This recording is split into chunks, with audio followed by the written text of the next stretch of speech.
Hey guys, this is Zachariah Bourne, and in this video we are going to be talking about grieving. Grieving is something that one of you guys asked me to talk about. It's not always the easiest subject, and I think I can help illuminate this subject a bit. And so grieving, right? Grieving, what is that happening? We have a loss. Usually it's a loss of somebody we care about, a death or something like that. Loss of, or grieving the loss of during a breakup or something like that. But usually it has to do with someone dying. Well, one thing that we can know right at the core of all of this is that when we're feeling really bad, we're feeling really strong negative emotion, we have to know deep down that it's not the truth. That strong negative emotion is telling you that you're not seeing this clearly. Your soul is sort of seeing this very differently. That's what your emotions are telling you. And there's a lot of reasons for this. You know, people grieve the loss of pets. They grieve the loss of, parents and maybe even children, their own children, which isn't the easiest thing to do. And it's hard to see clearly when you're so close to the issue. And so one thing you can do is just take a step back and realize this is not something you have to do all at once. It's not something that has to be done today. And that's, the noise of all this will pass. It'll settle. Even if it's not right away.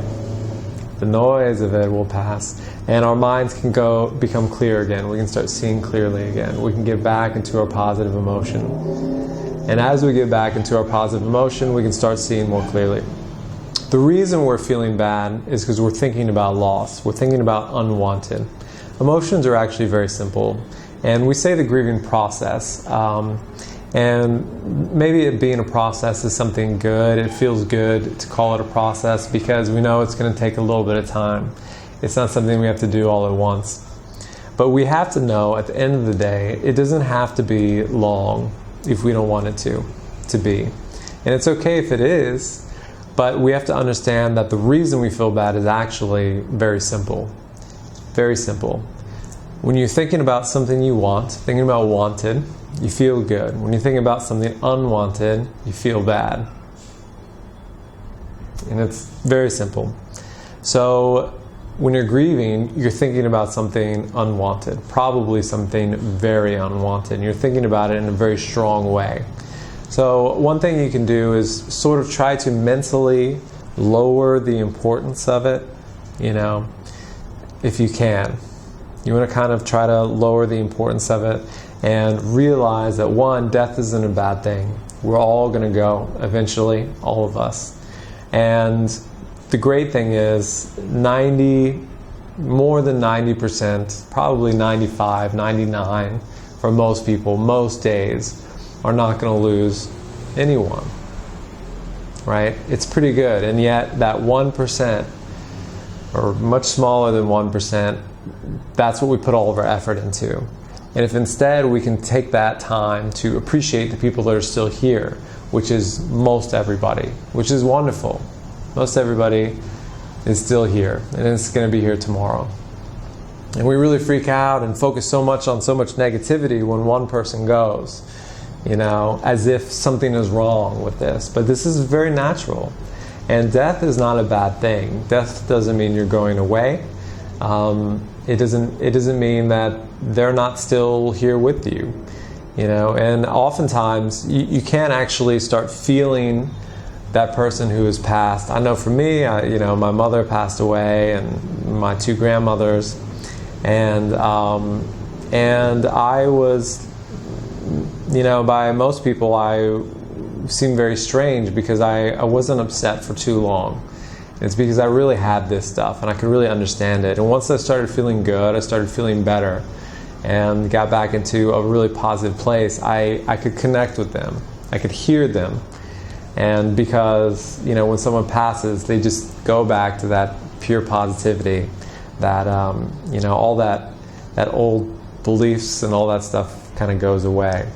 And so when we're grieving, we have no access. There's no clear communication.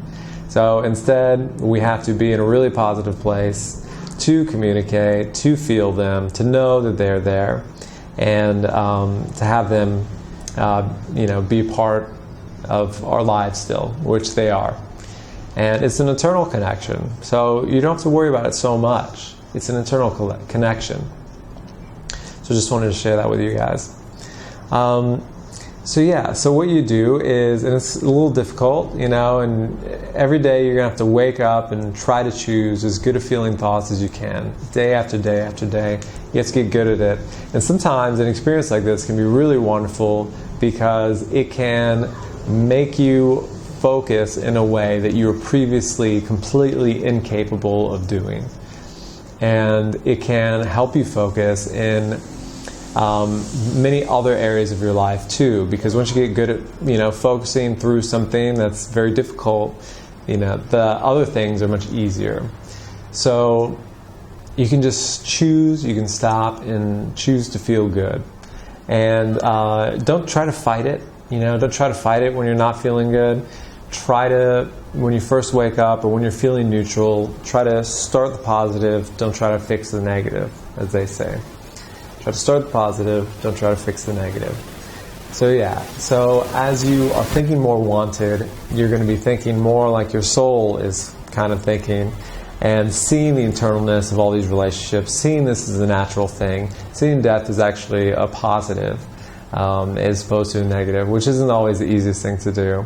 And then we can realize that this is an opportunity to love all the incredible people that are still here, to appreciate them in a much bigger way, to see the beauty of this day, that we get to live as, we're basically guests here on this earth. And today we can wake up and do something amazing.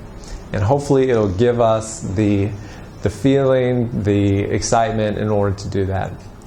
So I hope this helps you guys. I hope you can start getting yourself focused on wanted. I hope you can see this as it really is, not as a bad thing, but as a positive. There's always a silver lining. Not just a silver lining, but there's equal and greater positive to every negative, every single time, if we can tune in to find it. There's always a greater positive available when something really negative happens than we realize. And like for me, when I was very depressed as a kid, that has helped me to come and help all of you guys now find a way into your positivity. So if you guys enjoyed this video, please subscribe on my YouTube channel and hit the bell. If any of you guys need help with this one-on-one, you can message me. I do one-on-one coaching. And also go ahead and follow me on Instagram for daily inspiration and help with this kind of thing. Hope you guys have a wonderful day and can have a wonderful day. And I'll see you guys in the next video.